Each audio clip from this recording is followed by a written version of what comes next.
갤럭시 S21 시리즈 언팩 행사 직전 따로 공개 이벤트를 진행하면서 상당히 기대감을 키웠던 엑시노스 2100이었으나 타사 대비 떨어지는 성능 유지력과 발열로 인해 올해 역시도 큰 실망감으로 다가왔습니다. 내년 2월 출시 예정인 갤럭시 S22 시리즈는 2019년에 발표한 AMD와 협업, RDNA 기반 GPU를 탑재한 엑시노스 200을 탑재할 예정인데 물량 문제로 인해서 국내에 출시되는 갤럭시 S22 시리즈는 엑시노스 200이 탑재되지 않을 것이라는 소식이 나왔습니다.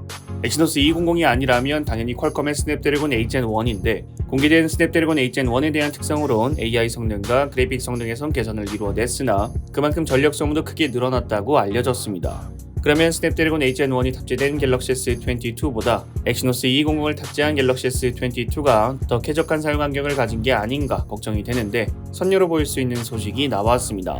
아흐메드 콰이더는 자신의 트위터를 통해 AMD와 협업을 진행한 엑시노스 200은 엑시노스 2100과 비교하여 GPU 성능에선 5%의 개선, CPU 성능에선 17%의 개선, NPU 성능에선 117%의 개선을 이뤄냈다 밝혔습니다.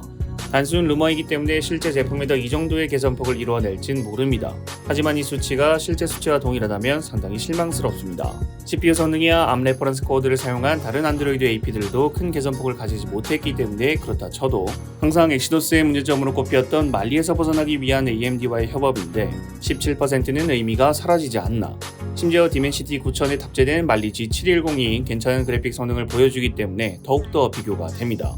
그나마 희망적인 것은 AI 성능 개선으로 인해 영상 촬영의 개선이 기대된다는 건데 물론 그 부분도 우리가 기대하던 점이긴 하지만 정말로 기대를 한 것은 우리가 체감할 수 있는 성능에 대한 부분이라 이대로면 엑시노스 200은 우리의 기대감과는 거리가 많이 멀어지지 않나.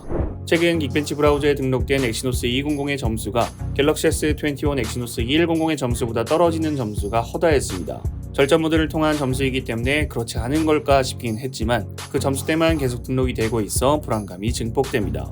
과연 실제 성능 개선폭이 이번 소식과 동일할지 걱정되네요. 삼성전자가 시도하는 폴더블 스마트폰의 대중화가 순조롭게 현실로 다가오며 결과물이 나타나고 있는 것으로 보입니다. 삼성전자 뉴스룸을 통해 삼성전자의 폴더블 스마트폰이 전년 대비 4배 이상 판매되었다 보도했습니다. 보도 내용에 따르면 올해의 갤럭시 Z 시리즈는 작년 대비 4배 이상 증가했으며 지난 8월에 출시한 갤럭시 Z 폴드 3와 갤럭시 Z 플립 3는 출시 한 달 만에 지난해 폴더블 스마트폰 전체 판매 대수를 넘어섰다고 합니다.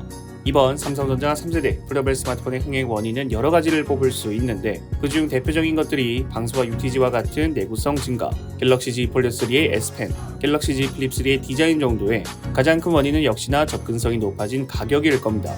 239만원으로 출시되던 갤럭시 폴드는 199만원으로 인하되었고 165만원이던 갤럭시 Z 플립은 125만원으로 최근 출시되는 바형 플래그십 스마트폰과 비슷한 가격으로 출시되었습니다. 갤럭시 Z 폴드 3는 인하되었어도 여전히 비싼 가격이지만 갤럭시 Z 플립 3는 이제 살만한 가격이란 겁니다. 폴더블 스마트폰 시장에 대한 전망은 아주 희망적입니다. 갤럭시 G 시리즈의 필두로 내년부터 타 제조사에서도 폴더블 스마트폰이 본격적으로 출시되기 시작할 것으로 보이는데 그에 따라 계속해서 폴더블 스마트폰 시장이 확대되어 폴더블 대중화가 점점 현실로 다가올 것으로 보입니다. 여러분들이 생각하시는 갤럭시 S22와 폴더블 스마트폰에 대해서 댓글을 남겨주시면 감사드리겠습니다. 시청해주셔서 감사합니다. 지금까지 알비였습니다.